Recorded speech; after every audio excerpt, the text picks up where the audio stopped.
Komisi Pemberantasan Korupsi KPK mengimbau Wakil Menteri Ketenagakerjaan periode 2024-2025 Immanuel Ebenezer Gerungan alias Noel dapat lebih fokus mengikuti persidangan dengan menyampaikan fakta-fakta dengan benar dan utuh.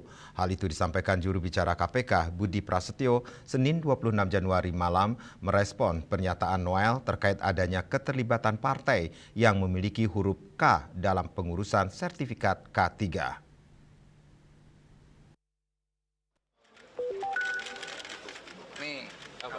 Yang menguatkan saya nih, anak saya.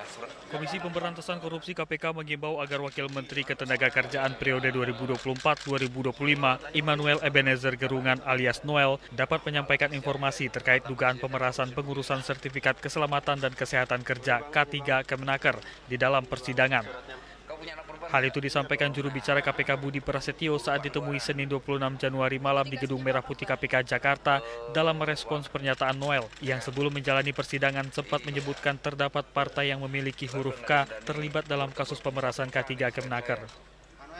Budi meminta agar terdakwa Noel fokus dalam menjalani persidangan dan dapat menyampaikan fakta-fakta yang benar dan utuh sehingga dapat membantu proses persidangan berjalan dengan efektif. Dan jika memang memiliki informasi-informasi lain yang diduga terkait dengan dugaan tindak pidana korupsi di Kementerian Ketenagakerjaan, silakan disampaikan di depan majelis hakim supaya itu kemudian juga menjadi fakta persidangan.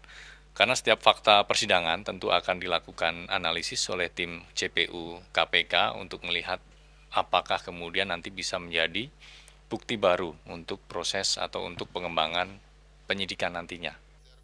Dalam persidangan yang berlangsung di Pengadilan Tindak Pidana Korupsi pada Pengadilan Negeri Jakarta Pusat hari ini, Noel menyebut bahwa selain partai terdapat pula keterlibatan organisasi masyarakat Ormas yang menerima aliran dana dari kasus dugaan pemerasan sertifikat K3.